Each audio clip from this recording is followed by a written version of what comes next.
અમરેલીની દીકરીને જે પટ્ટા માર્યા છે, હું એમ માનું છું કે હવે ગુજરાતની સભા સુરતમાં ભલે હોય, આ સંબોધન આખા ગુજરાતને છે મારું, હજુ આપણો આત્મા નહીં જાગે તો કેદી જાગશે?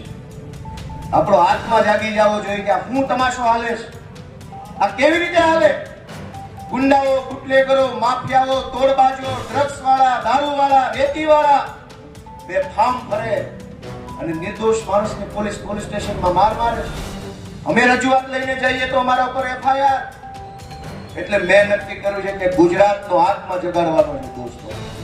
અને મેં નક્કી કર્યું છે કે અમે ન્યાય નથી અપાવી શક્યા દીકરીને, અને એટલે દીકરીને જે પોલીસે પટ્ટા માર્યા છે, જે પટ્ટા આજે હું ખાઈશ જાહેરમાં, અને મેં નક્કી કર્યું છે કે આ દીકરીના પટ્ટા માર્યા છે, પટ્ટા મને મારવા જોઈએ, અને ગુજરાતનો આત્મા જાગવો જોઈએ.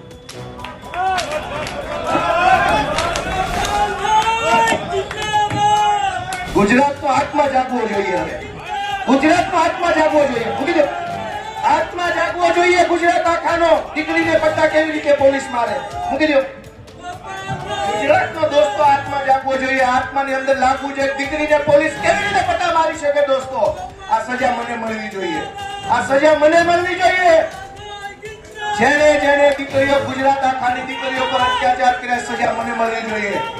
દોસ્તો, અમે ન્યાય નથી અપાવી શક્યા અને મને અફસોસ થાય છે. અમે ન્યાય નથી અપાવી શક્યા. દોસ્તો, હું ગુજરાતનો આત્મા જગાડવા માંગુ છું. કોઈ અમને જિંદગીભર મત ન આપતા, અમને હરાવી દેજો, પણ દીકરીઓને ન્યાય અપાવવા માટે તમારા આત્મા જગાડો. તમારા આત્મા જગાડો. અમને આખી જિંદગી મત ન દેતા, હરાવી દેજો. દીકરીને ન્યાય અપાવશો કે નહીં અપાવો?